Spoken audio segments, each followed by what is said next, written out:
mo cellphone. Ayan. May ulo sa isda. Ulo sa isda ni guys.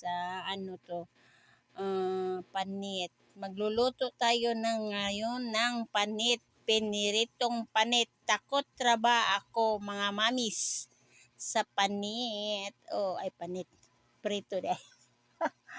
Ayan, takot. Nako, paano? Tagal ko naluto dito guys. Kasi ang layo, ang hina-hina ng apoy ko. Paano nito? Kasi ang hina ng apoy, kasi takot ako maglaksikan ng mantika. Para kasi masisira ang beauty ko. Sira na pala itong beauty ko. Ayan. Thank you guys. Ayan na, nagprito ako.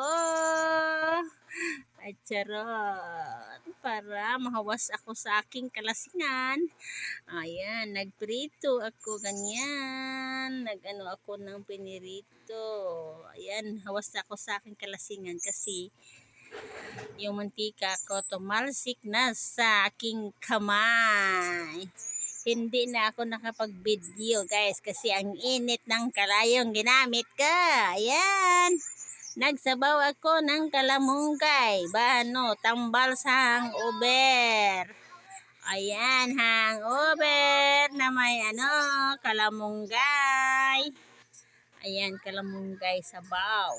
Sabaw lang ito guys, walang halo. Lemongrass tayo, yan ang gusto ko guys pag gusto kong kumain ng ganyan. Thank you guys.